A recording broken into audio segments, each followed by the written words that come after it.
Shifters hope that you enjoyed this rare and infamous moment that combines a first-rate disaster with genuine historical significance.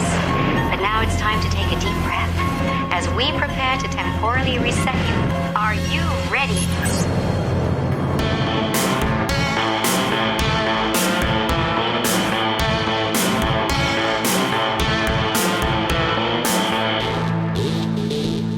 Hey there, everyone. This is Christopher, and I'd like to welcome you to the Time Shifters podcast. On this show, Tom and I share our thoughts and reviews on movies and TV, mostly in the sci-fi, fantasy, and horror genres.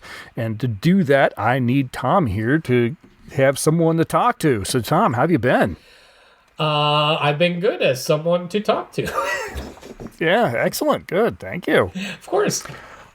Unlike the last couple episodes, I've had a busy couple weeks. Have you now? Especially in the last week or so, I've had a little bit of fun. One, I'll go in kind of the order of how and when it happened. Yeah. My wife and I sat down and watched a film because I follow a subreddit called Tubi Treasures. Okay. Which was just fun or interesting or bad films, but just so bad they're good, whatever, right. that are available on Tubi. Well, someone pointed out that a film that I've heard about for several years now, was available on Tubi, so I went and checked it out. Have you ever seen Marcel the Shell with Shoes On? I have not. It's from 2021, and it is one of the most adorable films you will ever see in your life. Interesting.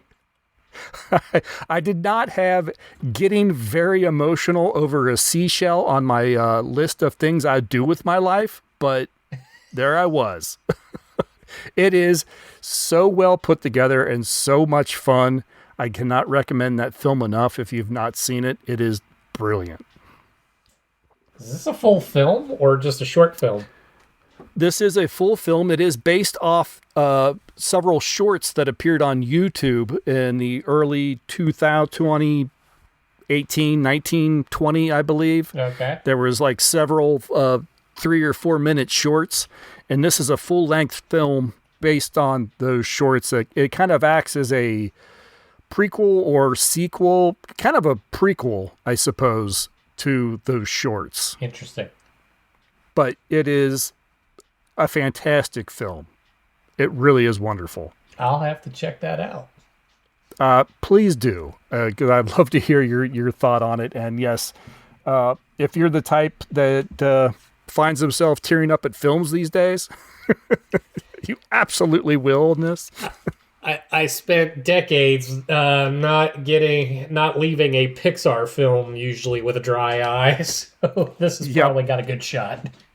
Yeah, very good.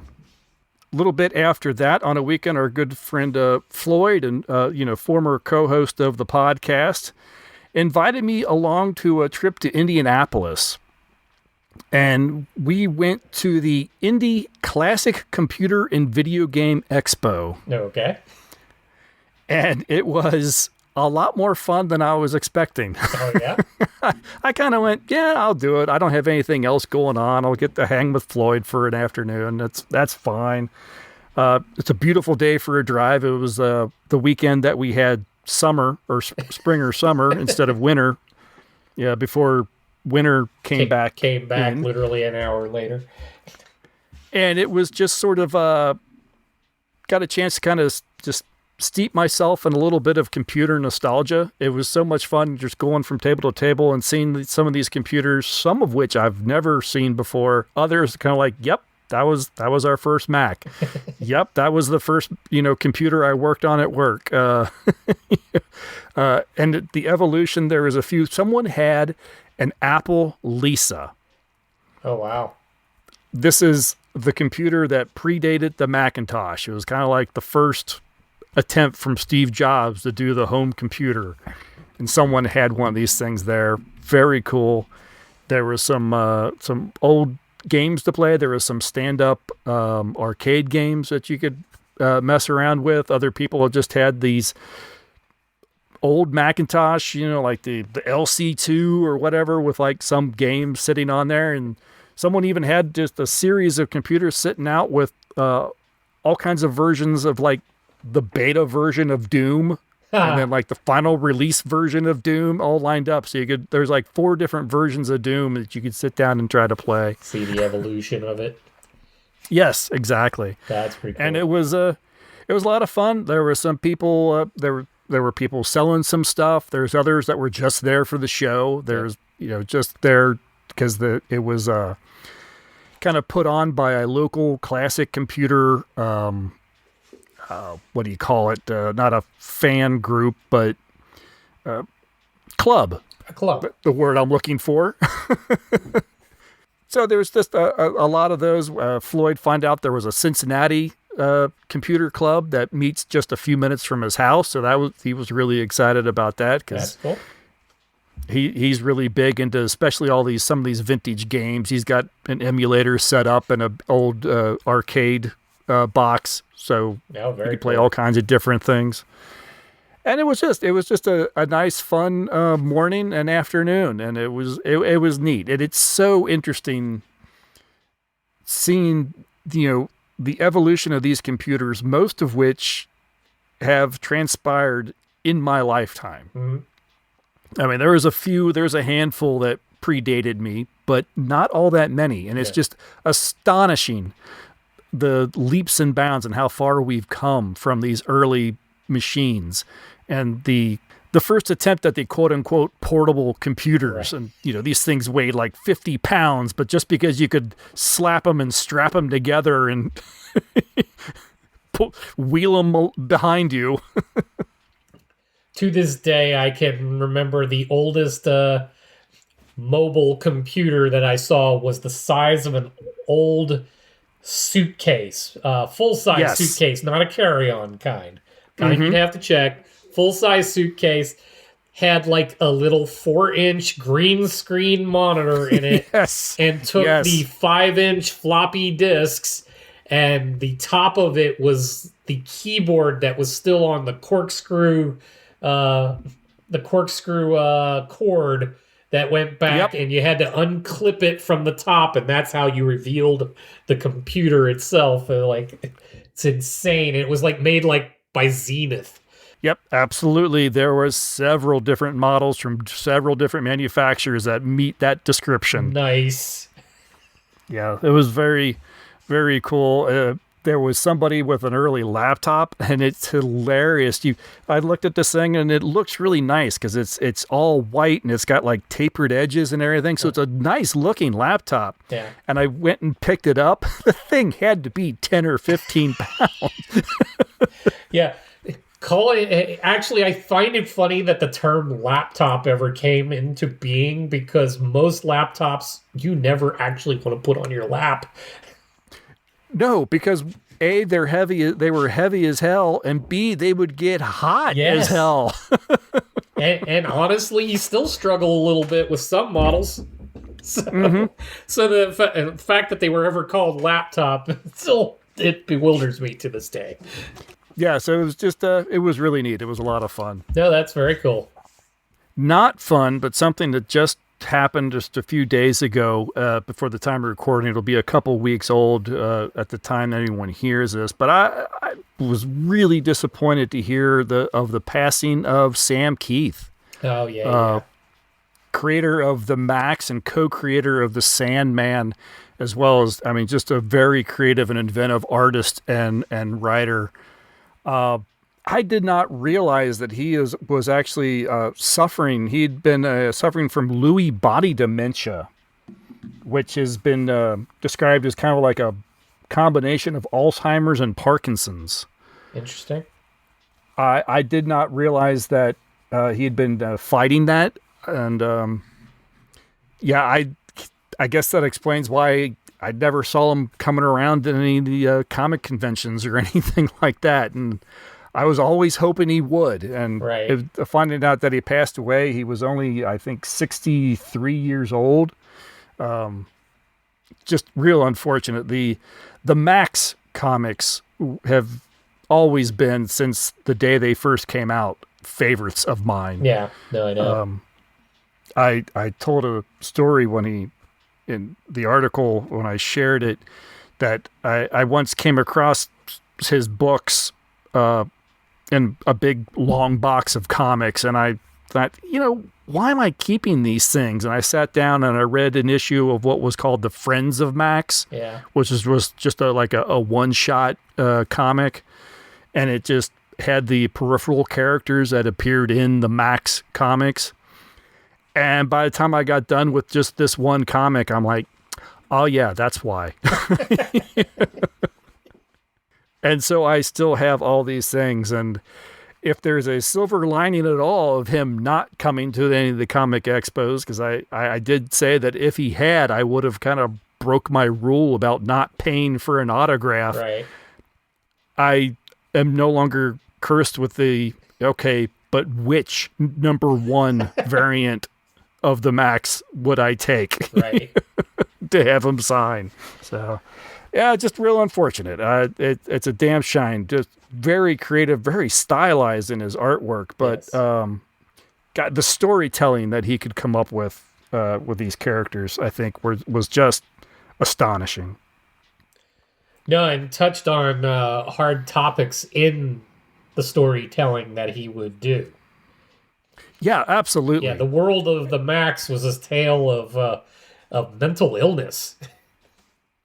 Yes, the things he dealt with both making it, not hiding the harshness of it or anything. I mean, he dealt with sexual assault. He dealt with depression.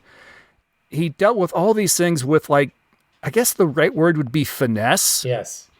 Because in no way did it make it less of what they were, but they were, I guess, just easier to. I'm struggling to find the right words. He had a way of putting it out there in a way that was respectful, still brought some of the beauty of life to whatever was the moment, but still laid out the harsh reality of it all. Yeah, very good. Yeah, pretty well to describe there. Yes. So, as best I could come on the fly. Yeah. So, R.I.P. Sam Keith, and, hearts go out to his surviving family and all his fans. Have you been up to anything fun? Not quite that kind of list. My son wanted to take up, and it is actually my second watch, and I find I'm getting more enamored with it, is the remake version of The Running Man. Oh, I have not seen it yet. It's I've never read the source material, and I know that the Arnold Schwarzenegger movie did not really follow all that well. There were some lovely homages to it, though, because Arnold Schwarzenegger appears on the money in this world. Oh, fun. That's hilarious. Yeah. But it is a tale that, as we're watching it strikes really close to, we're a couple of missteps away from living in this world for real. Yeah, from what I've heard about it, and what I've heard about the original novel. Yeah. This one follows the original novel a little more closely. As far as the general idea, it's not like this very selective game show sort of thing. It is pretty much just the public. Anybody, I think, can be a participant. Yes, the contestants on The Running Man are released into the world, and their job is to avoid and evade. Right. And, of course, you get different personalities in on this, but then, yes, they're out in the wild. The public, in fact, I don't know how long ago Stephen King wrote this, but prognostication had to have been in his mind, because he literally laid out a world where the public would get excited at the prospect of participating in a show like this. And that it fits with where we are in reality now. Yes, it sounds very much like a little less sarcastic Death Race 2000. Yes, yes. And you can even tell what, like, the amount of money that is proposed to be won by a contestant and they're competing for 30 days, which is way different than the Schwarzenegger version where they're knocking it out like it's an hour long. It's The Price is Right with death. Right. This one plays out like it's intended to be longer and all that, but like the winner will receive, as they call it, new dollars, but you'll receive $1 billion new dollars. You'll be set up for the rest of life, and so will your family. The problem is you participated in the Running Man. Right. Yeah. And it's in a time where I don't know that was in the source material, but it takes on the amount of work that you can do with a video image with AI now. So deep fakes are a significant part of this, but it's all about the corporation that's basically in charge of the government and how it all behaves and interacts. And there's definite splits between haves and have-nots, and that's why have-nots get to go participate in the Running Man. So, right. But no, very cool. It is a wild ride, and it's pretty well done, and there's lots of good talent in that. So that we got to consume that this past weekend. On the other side of things is I've been trying to make my way through the second season of Gen V, which is the spin-off from The Boys. Yeah, right. Gotcha. And, I wasn't a follower of The Boys. I have enjoyed it, this series. And Gen V, this particular season of Gen V, which is also, I believe, its last because they're going to wrap up the entire Boys universe here shortly. But some of the writing, at least the character development part, the bad guy that they have set in this is a deeply troubling individual. Like, he's dark in a way that you kind of can't wrap your head around, because he's the headmaster of the school in this season, and his position on what he's doing and how he's doing it, they're really good at just kind of unfolding that a little at a time. You never get to fully understand how bad this guy is. And I'm in the last 2 episodes, and I guarantee they've revealed enough along the way. You're like, yeah, he could end up running the entire world if he gets away with what he wants to do. Gotcha. Yeah. All right. Cool. Fun stuff, though. Real quick, I don't want to take too much longer here before we get into our main topic. And speaking of schools and spin-offs and stuff, and I don't remember if I've asked you this before, have you been keeping up on Starfleet Academy? I haven't even started it yet, and I intend to. I still struggle a bit because it's also tied so closely to the Discovery portion, and that one left me so jaded that I'm struggling to get started now, hearing that it'll get its second season and then that's it. Right, that's what I was gonna mention. I'm not terribly enamored with it. My wife is actually enjoying it more than I am. That's why we're watching it. But I feel it's unfortunate that Paramount has made this decision before the second season has even aired. Right. Because historically, what Trek series has ever hit the ground running in that first season? Yeah, well, unfortunately, no matter how you slice it, there's no Whoopi Goldberg coming in to save the day on this one. No. And given ownership of Paramount, I'm surprised it existed to begin with. Yeah, many people are blaming the new Skydance ownership to this thing's cancellation. Yeah, no. This is not going to jive in the portfolio of Paramount, which actually begs the question, what happens with Star Trek? this will be the first time in a long time that there will not be any new Trek on available. Right. That's really interesting. I didn't think about that until I was sitting there talking to my wife about this, and then I realized how many years it's been since there has been new Trek. Since we've had shows like Discovery. Right. How long ago that actually started. So yeah, that's interesting. So I'm curious. Here we are, just finishing the 60th year of Star Trek, and yeah, they're just kind of putting it to bed. Kind of. It depends on what I understand. There is still that possible Star Trek there. It's been tagged like year one, and it's supposed to be the spin-off from Strange New Worlds, which would tell the very first tales of Kirk as the captain of the Enterprise.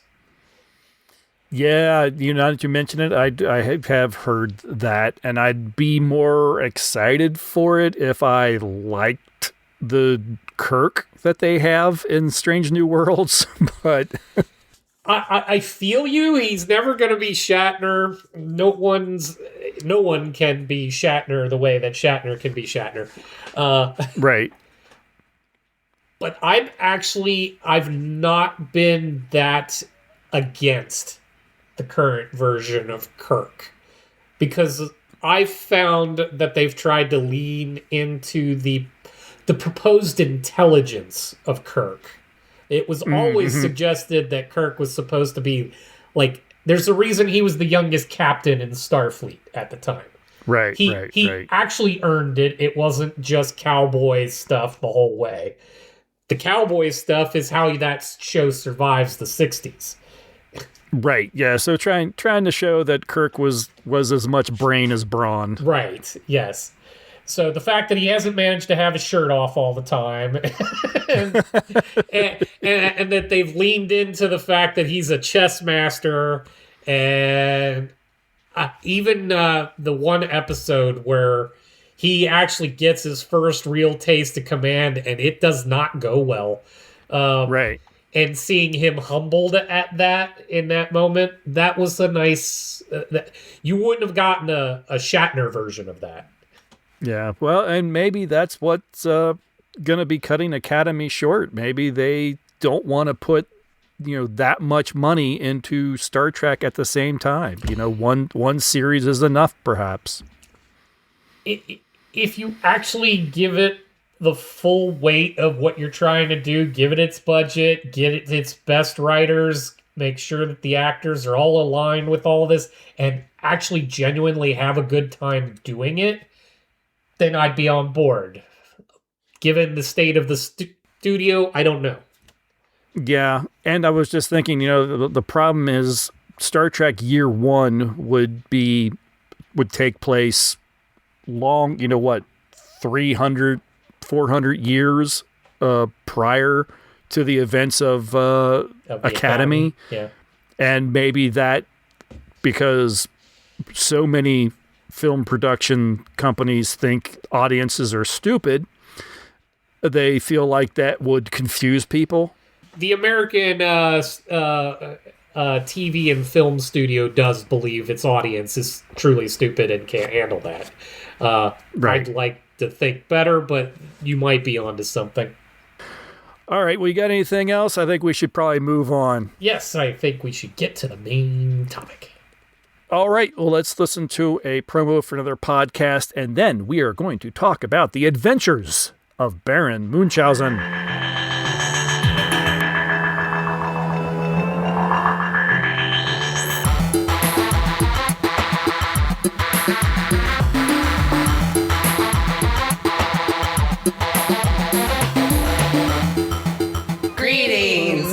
Welcome to Film Gazers, a podcast focusing on the science fiction, horror, fantasy trinity, and 20th century entertainment. I'm Steph. I'm Jess. We're cousins/besties. Join us as we reminisce, discuss, and review films from our childhood. Follow on Instagram at Filmgazers and listen to the show wherever you like to get your podcasts. Later, taters. Directed by Terry Gilliam, this fantasy film was written by Charles McKeon and Terry Gilliam. It rounds out Gilliam's trilogy of imagination, preceded by Time Bandits and Brazil. The film stars John Neville, Eric Idle, Sarah Polley, with Charles McKeon, Winston Dennis, Jack Purvis, Oliver Reed, Uma Thurman, Jonathan Pryce, and Peter Jeffrey. It is based on the tall tales of the fictional 18th century German nobleman Baron Munchausen, created by author Rudolf Erich Rasp in his book Baron Munchausen's Narrative of His Marvelous Travels and Campaigns in Russia. In the film, it is a Wednesday, sometime in the 18th century, and a town is being besieged by the Turkish army. Inside the town's nearly destroyed theater, a troupe is putting on a production of the life and adventures of Baron Munchausen. When an old man claiming to be the real Baron Munchausen disrupts the show, claiming they have it all wrong. He proceeds to tell his own tale to the crowd, but cannon fire continues to threaten everyone.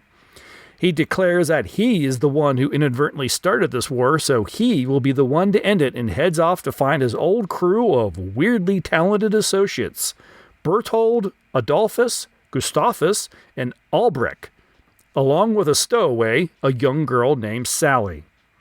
As he does so, reality, fantasy, and the imagination crisscross, blur, and collide. I am not going to bury the lead on this one, Tom. I absolutely loved this movie. Out of the 3 Gilliam films that we have watched, this is by far my favorite. Really? I don't know. I remember being kind of lukewarm on Time Bandits. Yeah. Brazil I liked. Yes. But this I absolutely loved. I was smiles the entire way through. It's hard not to enjoy. It's a fairy tale brought to life, more or less. Actually, the thing I enjoy is there was an actual Baron Munchausen. Yeah. Or there was a real guy, which is kind of fun because it parallels this story as well. Because, yes, there was the guy, he did real things, and that's where all of this all came from, apparently, is that he was prone to exaggeration when he was talking about his real life events. And so it's just kind of funny that his further adventures is an exaggeration upon an exaggeration upon an exaggeration. So it's that notion of telling the story by telephone. No matter what, by the time it gets to the end, it's not going to be what started. So having the movie parallel the real life is actually as much fun as anything. But I'm actually going to tell you something you might find surprising. I actually found it a little dull. Did you really? So interesting. I did. Like, it's whimsical and it had moments, but there would be long slogs between getting to some of the moments I felt. Oh, that's very strange. I was not bored, I don't think, at any point during this film, with exception. It's Robin Williams in the late 80s. Yes. And every time someone puts Robin Williams on film in the late 80s, they tend to just let him go. Right. And they don't stop the camera. And Robin Williams with a good director was a great actor. Yes. Robin Williams left to his own devices, I get bored really quick. He gets a little out there, and yes, I imagine Terry just going, Robin, just say stuff for the next 20 minutes and we'll record it. And from what I understand, most of his lines were indeed ad-libbed. It was just, these are the things you have to say to move the plot. Everything else is yours, is pretty much... Now, given the character they gave him to play, there's a little forgiveness for letting him just go nuts, because the whole character was nuts.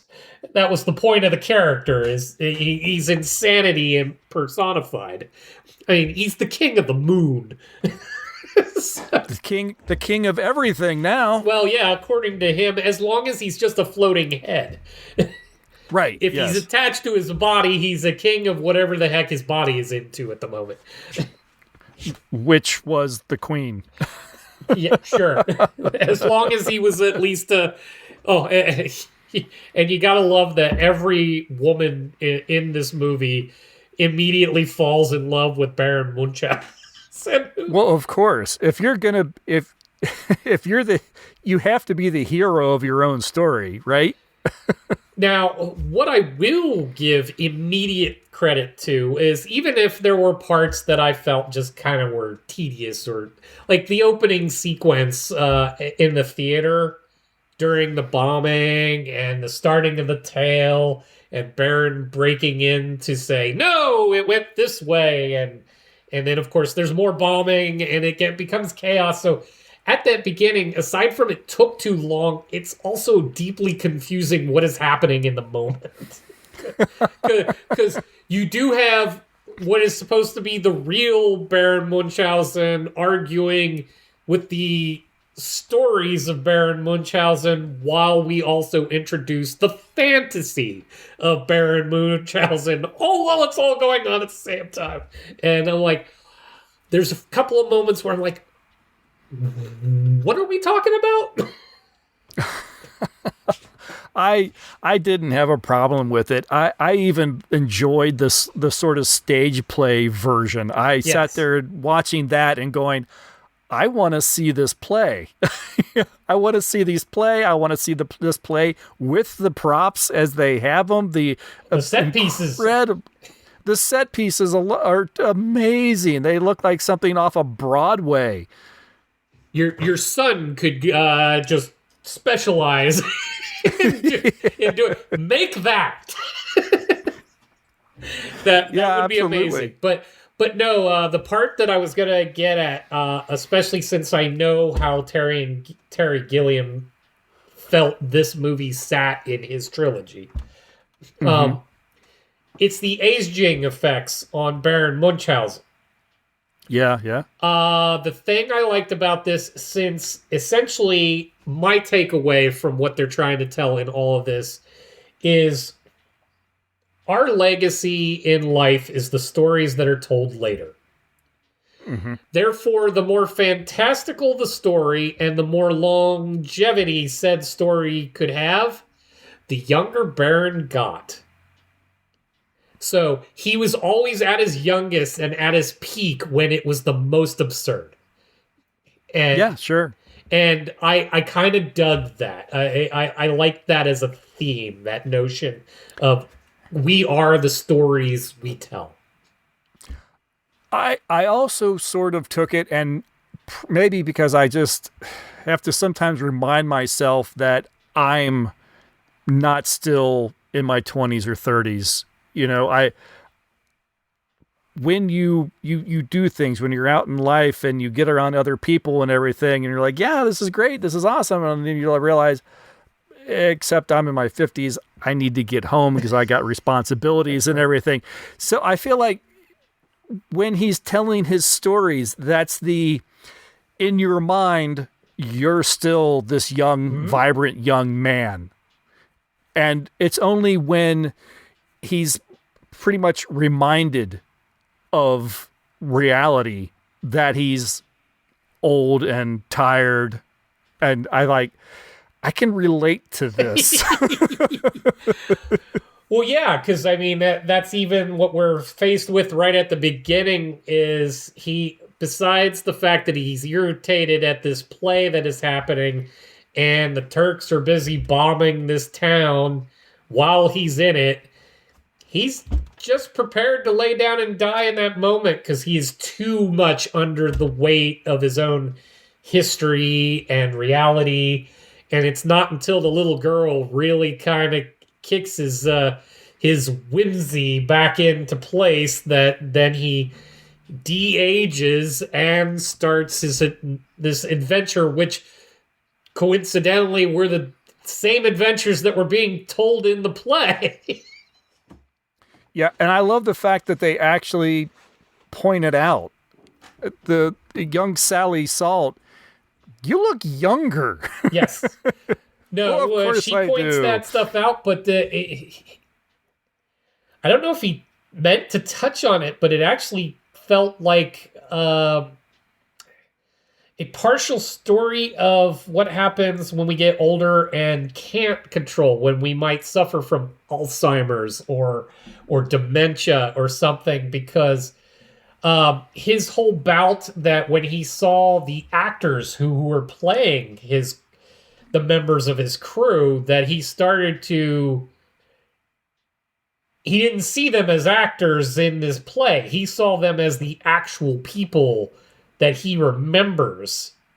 And that's where some of the confusion kind of comes in, because since it was the same actual actors playing both the actor version Sure. and the person they were supposed to be, it starts blurring that line. At which stage were they ever the actors? Have they always been his crew? Or is it the other way around and he is just in his own addled version of storytelling? At no point will he let go of the fact that they are not his crew. So, Well, I kind of took it as, the main actor who was portraying the fake Munchausen yes.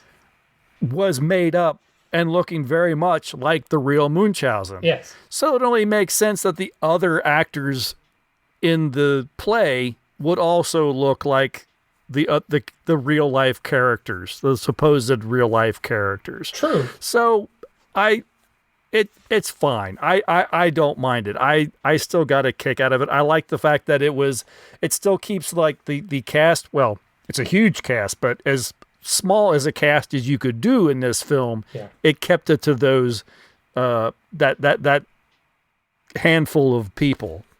Yeah, and ultimately, I think, while, I have my issues with the film, it's the thing that would draw me back to watching it again. It is sorting out in my head what is in his head, which will then make you bleed from your ears. So, but I would be enamored with the puzzle of the film, in which chicken or egg, like which came in which order, which one's accurate? I don't know. I think what I love most is that it doesn't matter. At least not to me. In the end, was it all a dream? Was it all fantasy? Was it all story? Did it actually happen? I don't care, because I had a ball. If it was someone just sitting telling me the story, I'm going to sit there with rapt attention listening to that story. If it's someone actually doing these things, I'm going to watch them do it, because it looks like it's an amazing amount of fun, and it's clever and it's beautiful. No, but it is to that point where like my logical head starts to struggle with, like, okay, you've got all the great story and it was fantastical to watch, but we're back in the theater with the troupe. He is the older version of himself, and the Turks are still gone. Yes. So when did that happen? How did that happen? And I think that's part of the mythos of this.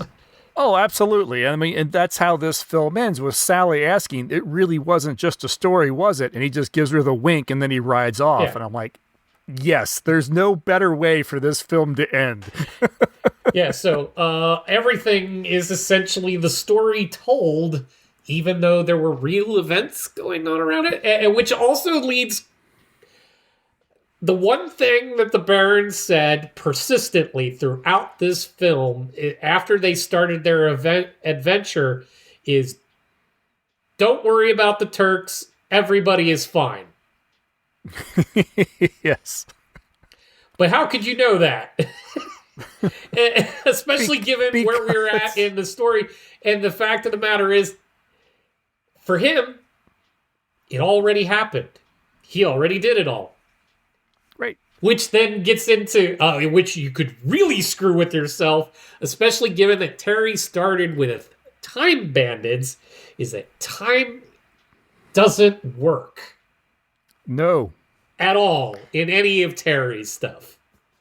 Exactly. Their adventures, did it take place over days, hours, months? No time at all?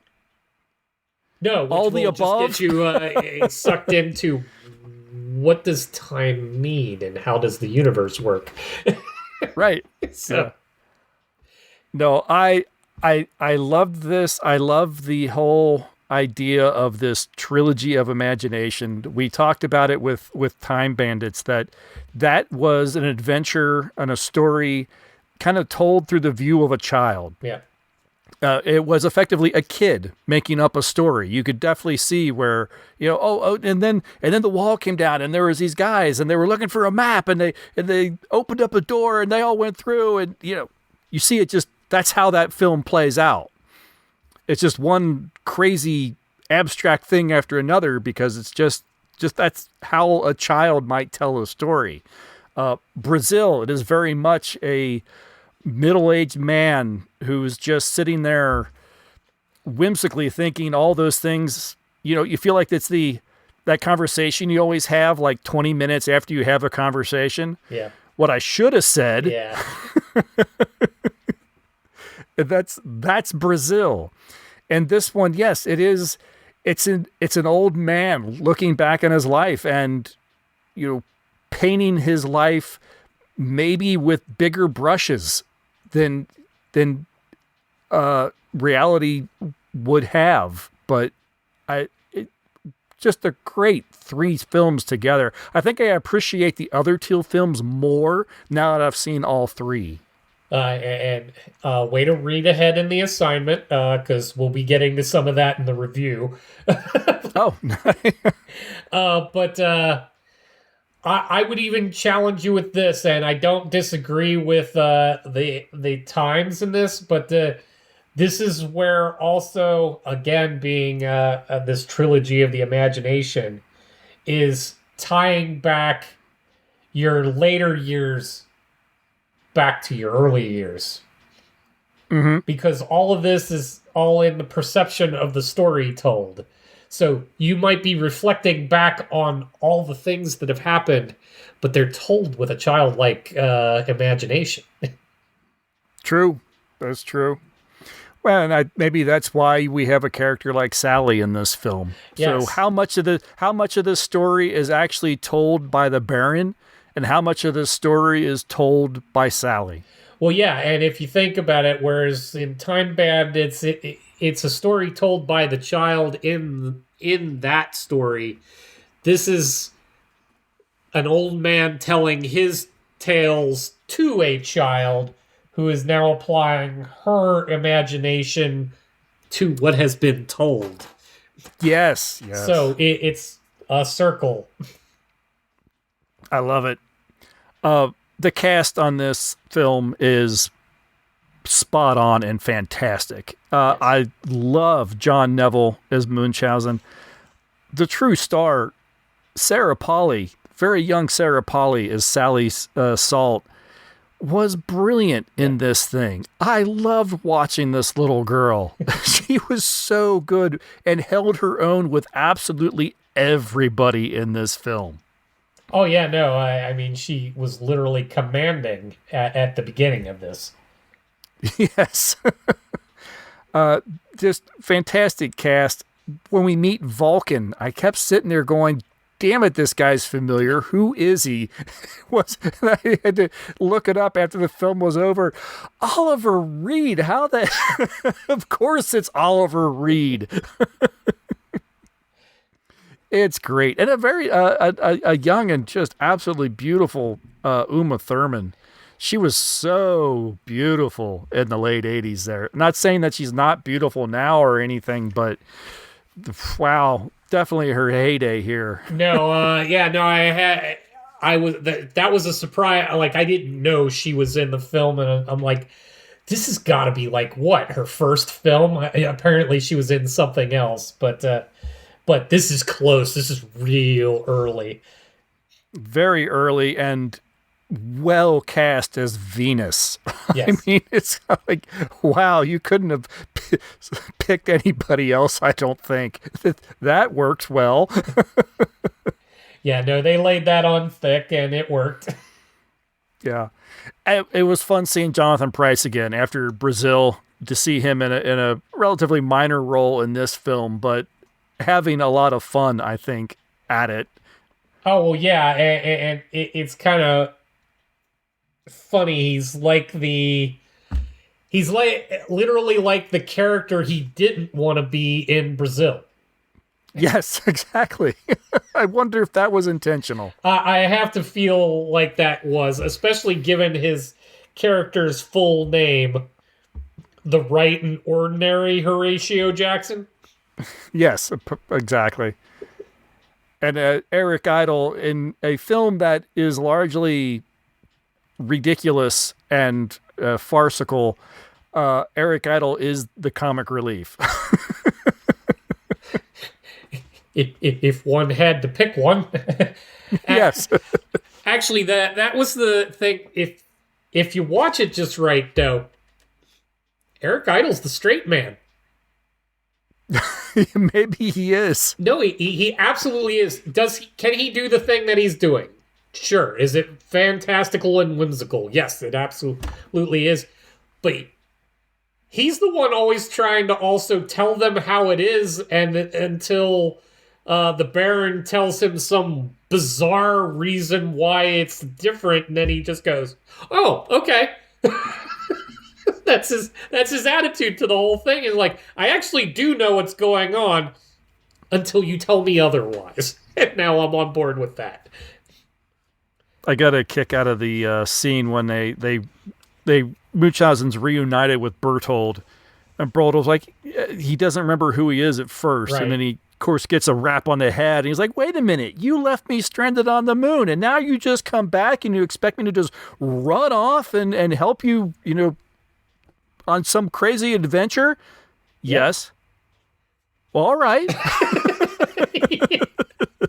That's what I'm saying, is he's just dead straight the whole time. Like, whatever you say, I'm on board. I also got a kick out of, he was also the running gag, given that his particular abilities is far more visual and obviously far more physical in some of its aspects. The fact that every time he completed any task that involved him running really fast, would always be met with the Baron going, I really wish you'd get started doing something. Like, Yeah. I just redirected a bullet for you, dude. But yeah, no, I'm just sitting around hanging out. Right, yeah. So yeah, that stuff was fun. Yeah, well, for me anyway, this film was an absolute joy. My wife watched it with me, and she's like, I could tell you liked it. I thought it was okay.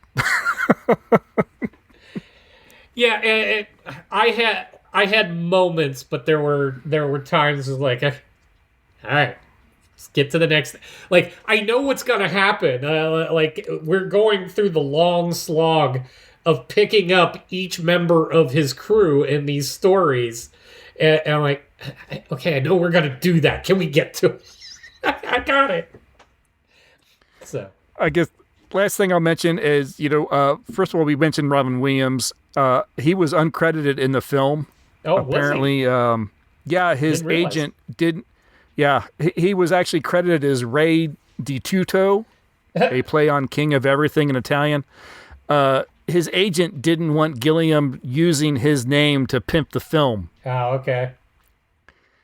And then, of course, another big cameo in here, is very brief, is you pointed out when you texted me as you started watching it, Sting's in this. Yeah, I was not expecting that at all. From what I read, he's in this film because at the time, if this is correct, he was Gilliam's neighbor. That's hysterical. I love that. Actually, thinking about how that means this and Dune are the only thing that I can think of where Sting made an appearance in at least a theatrical movie, and I'm like, this is quite the one to go out on, because I don't think he was in another movie after '88. I couldn't tell you. I don't know. I mean, he had that singing career thing to fall back on, so he landed on his feet, but. So anyway, surprisingly, I really thought we'd get some social media on this one, and we only got really the one comment from Barry Wurst, who says that this was his first Gilliam film. Really? I thought I had just seen one of the greatest films ever made and still feel that way. It deserves comparisons to The Wizard of Oz and is bold enough to end like Brazil, making us question the reality of those final moments. The waltz here is as magical as the one in The Fisher King, is what he says. So I'll take his word for it. I haven't actually seen The Fisher King, so I'm not sure what he's referencing there. But another one that I kept being reminded of, even though it's a way later film, but I highly recommend, is the film Big Fish. Oh, okay. Albert Finney and Ewan McGregor. Starring in that, and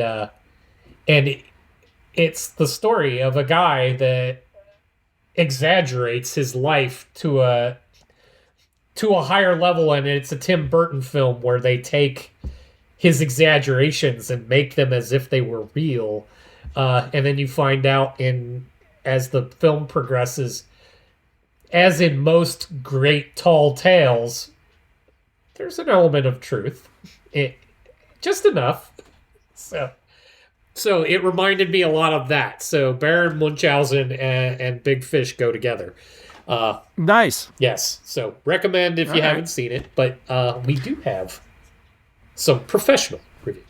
All right. Well, before you get to that, I did want to point out, because this ties in, I think it might help, or it might tie in a little bit with some of your professional reviews. Yeah. This film, which had a budget of over $46 million. Which was huge. Enormous in 1988. Yeah. And I think I read somewhere that it was already over budget before it even began filming. Oh, jeez. The film grossed only about $8 million domestically. Oh, wow. So losing nearly $40 million for Columbia Pictures. But it did receive positive reviews from critics, and it was nominated for 4 Academy Awards for Best Art Direction, Best Costume Design, Best Makeup, and Best Visual Effects. It won none of them, but did win the British Academy Film Award for Best Costume, Makeup and Hair, and Production Design. Nice. So it picked up a few awards. It picked up a few awards on a few other, like Saturn Awards and et cetera, But yeah, very funny that does terrible at the box office, gets nominated for multiple Academy Awards, and then loses those 2. Yeah. So yes, let's go on to the critiques of the time. And I am going to start with the lengthiest one, but probably the most well-rounded, is from our friend Roger Ebert while he was with the Chicago Sun-Times. He writes, "The wit and the spectacle of Baron Munchausen are considerable achievements. I wish only that Gilliam, who co-wrote the screenplay as well as directed, had been able to edit his own inspiration more severely as he went along. The movie is slow to get off the ground. The prologue in the theater goes on forever before we discover what it's about." So I definitely agree with Roger there. And sometimes the movie as Chris is shaking his head while I read this. Yeah, I was gonna say I don't agree with him. No, but and sometimes the movie fails on the basic level of making itself clear. We're not always sure who is who, how they are related, and why we should care. One of the other things you have to do when you fill a movie with extravagant fantasies is to explain the story in clear and direct terms, so it doesn't fly apart with intoxication at its own exuberance. I was confused sometimes during Baron Munchausen and bored sometimes, but this is a vast and commodious work, and even allowing for the unsuccessful passages, there is a lot here to treasure. Gilliam said it is the third part of a trilogy. His first film, Time Bandits, was about childhood. His second, Brazil, was about adulthood. Baron Munchausen is about old age. He may be telling us the truth, but he may also be telling us he has tethered his film to a twig in a snowstorm. Now, I left that part in. He tells a story earlier on where when he watched the movie as a child, or when he heard the stories of Baron Munchausen as a child, his father or somebody explained that one of the stories was the Baron had hitched his horse to a twig in a snowstorm, only to discover after the snow had melted away that his horse was tethered to the cross at the top of a church. Oh. That the church had been buried so deep. Buried by the snow. Yeah. Right, yes. Which is why he is now saying that he feels Gilliam may have just tethered his horse to a twig in a snowstorm. The exaggeration is the point. Yes, exactly. So. Gotcha. I kind of dug that one, and I was mystified that I'm like, you're reading off the second part almost verbatim while you're talking, and I'm like, and he thought all the things I thought about the first part of the film. So, I'm like, okay. Moving on, though, from the Washington Post, we have Hal Hinson. Terry Gilliam's The Adventure of Baron Munchausen is a wondrous feat of imagination. In terms of sheer inventiveness, it makes the other movies around these days look paltry and underfed. The worlds Gilliam has created here are like ones he created in his animations for Monty Python. They have a majestic peculiarity and are constantly amazed by the freshness and eccentricity of what is pushed in front of your eyes. So, loves the wings. Who was that again? That was Hal Hinson of the Washington Post. I like Hal. Yeah, I figured you'd like Hal. This is the Hal, one that's Hal is gonna right. throw you for a loop, though. This is right. Wall Street Journal's Joe Morgenstern, the critic that hates movies. Right, yeah. I felt much the same way as I sat goggle-eyed through this endless extravaganza of visual abracadabra. It seemed entirely possible that I might die of the fidgets or old age while waiting for Baron Munchausen to kill the Turks, and yet I found myself wanting to see the end of the movie before I expired. So... It's a very backhanded compliment. Did he like it or not? I can't tell. I know, right? No, from Joe Morgenstern, this is high praise. Maybe. Okay. He's been really hard on what most people would declare fantastic masterpieces. So yeah, this is high praise from Joe Morgenstern. And on the darker end of it, I end with this one from Empire. Ian Nathan wrote, "Weird to the Gilliamith degree." I know I butchered that quite a bit. Munchausen just might making, and this is how badly this is written, Munchausen just might making being an uneven movie a compliment. So basically the fact that he couldn't put enough together and that it was just all over the place was a good thing in this case. All right, well, I'm all bored with Hal and the rest of the guys. They didn't watch the movie. No, you liked Hal's. That's what I said. I'm all with Hal. The rest of the guys, no, sorry. Well, and that's why we do this, is nobody's opinion is the only opinion.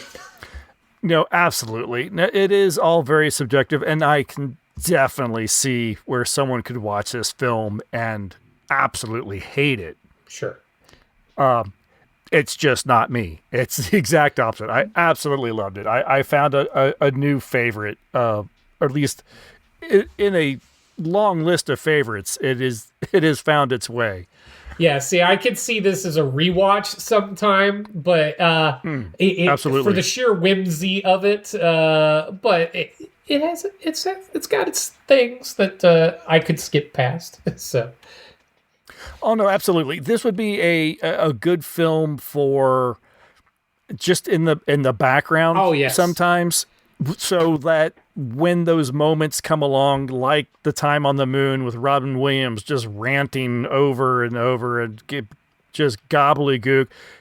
Okay, this is where I'm going to go and I'm going to make a new pot or a new cup of coffee, right. Or I'm going to go use the restroom, then I'll come back and then I'm going to dust this over here. Oh, good, we're into this next thing. Oh, I'm going to watch this next bit, and yeah. Yes, no, it has plenty of great moments, and that could be the way to get through anything that might not be to your liking. Next time we are going to tone it down a little bit. We're going to go in the opposite direction of whimsy. Very, very anti-whimsical. Apparently, Tom has chosen a film from 2011 called Melancholia. It sounds like the darker version of When Worlds Collide. Yes. From what I remember of the last time I ever saw this, it literally is, what if we had Worlds Collide, but we're going to watch it from the tale of the people who are not going to get on a ship. Nice. The nihilistic When Worlds Collide. Yeah, I like it. Yeah, this we aren't going to be coming back at this going, wow, this was super fun. But it may be an interesting watch nonetheless. I want to thank everyone for listening to this episode of the Time Shifters podcast. We'd love to hear your thoughts on this episode, whether it's feedback, questions, some fantasy that you've come up with while listening to the show. Please reach out via email or drop a comment on any of our social media posts, and you can follow the link in the show notes or head to timeshifterspodcast.com. If you've got a moment before being swallowed by a large fish, please consider leaving a rating or a review. It really helps more people discover the show, and who knows, they might become time shifters too. If you're feeling generous, you can toss a little support our way at Ko-fi.com/TSPOE podcasts. Every bit of that goes towards web hosting and production costs. We're trying to put on a play here, people. This show will always be free, but any help that you can give us is truly appreciated. Or if you'd rather get something cool for your support, I don't know that we're starting to sell large tri-corner hats or anything, but check out our merch at TeePublic or Dashery. Links are in the show notes and on our site. You'll be helping us out and supporting some awesome independent artists at the same time. That's going to do it for this episode. Thank you again for listening. We will catch you all next time. Bye. See ya.